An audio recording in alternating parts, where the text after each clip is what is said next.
শায়েখ আহমদুল্লাহ, ব্যক্তি শায়েখ আহমদুল্লাহ ভার্সেস বাংলাদেশের সব ইসলামী দল। আমি খুব ছোট হবে ভিডিওটা, 3 মিনিটে ভিডিওটা শেষ করব যেমনেই হোক।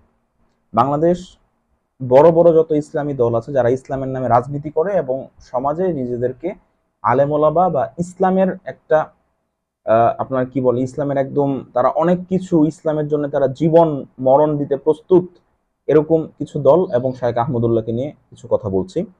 প্রথমে আসতেছে জামাত ইসলামী, ইসলামী আন্দোলন বাংলাদেশ, চরমোনাই যাকে বলে। এরপর হচ্ছে মাওলানা মামুনুল হক সাহেবের দল খেলাফতে মজলিস। এরপরে আর অনেক আছে, ইসলামী ঐক্যজোট ঐক্যজোট, ওইগুলোরে বাদ দিলাম।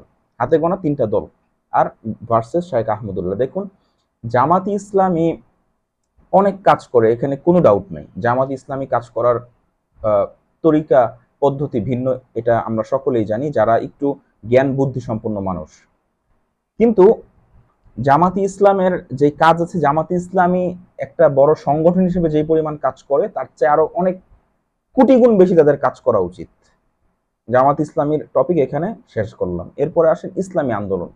ইসলামী আন্দোলন বাংলাদেশ বা চরমোনাই, এরা হাতে গোনা কিছু ওয়াজ মাহফিল ছাড়া বাংলাদেশের সাধারণ মানুষের, আম জনতার রুজি রুটির জন্য বা একদম সামগ্রিক কল্যাণে তারা কি কাজ করে আমার জানা নাই আজ পর্যন্ত। আমি তাদের তেমন কোনো কাজ করি নাই, কাজ দেখি নাই।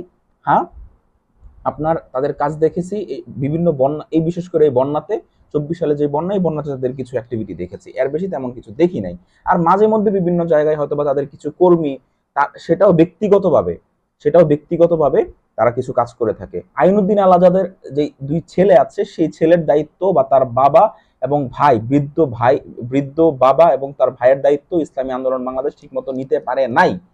এটাই হচ্ছে সবচেয়ে বড় বাস্তবতা।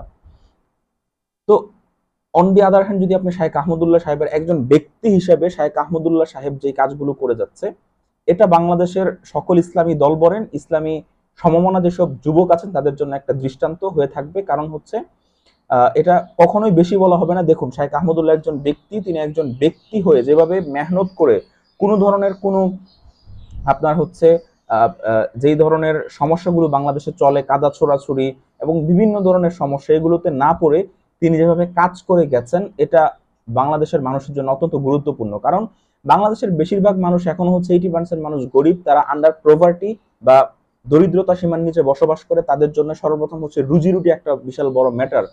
সকল ইসলামী দলগুলোর সর্বপ্রথম উচিত হচ্ছে যে বাংলাদেশের মানুষের রুজি রুটির ব্যবস্থা করা, তাদের দৈনন্দিন জীবনে টাকা পয়সা দেওয়ার মাধ্যমে একটা প্রভাব সৃষ্টি করা, কর্মসংস্থান তৈরির মাধ্যমে একটা প্রভাব সৃষ্টি করা।